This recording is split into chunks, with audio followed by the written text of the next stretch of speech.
काय तर कारवाई करा. परंतु एकेकाकडं लोक आहेत म्हणून लोक ठेवी ठेवतात, हा सुद्धा प्रश्न त्याच्यासमोर मांडला पाहिजे.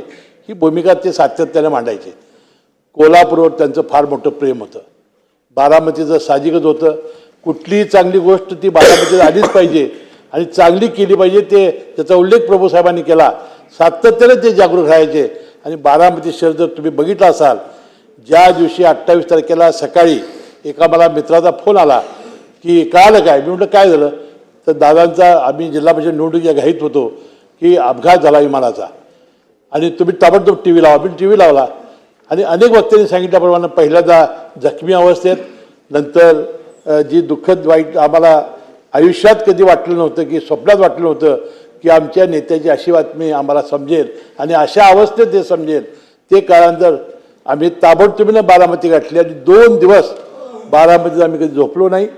आणि संपूर्ण महाराष्ट्र मला वाटतं 2 दिवस टी व्ही समोर बसून होता आणि माझ्या नेत्याचा घेत होता की इतके जवळचे संबंध माझे.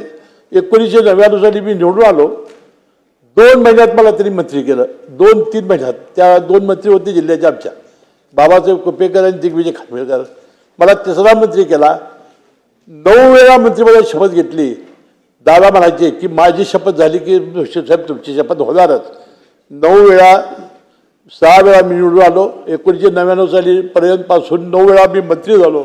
यावेळेला ते मला सोडून गेले. मी त्यांच्या मुठ्यात मला शांती अर्पण करतो.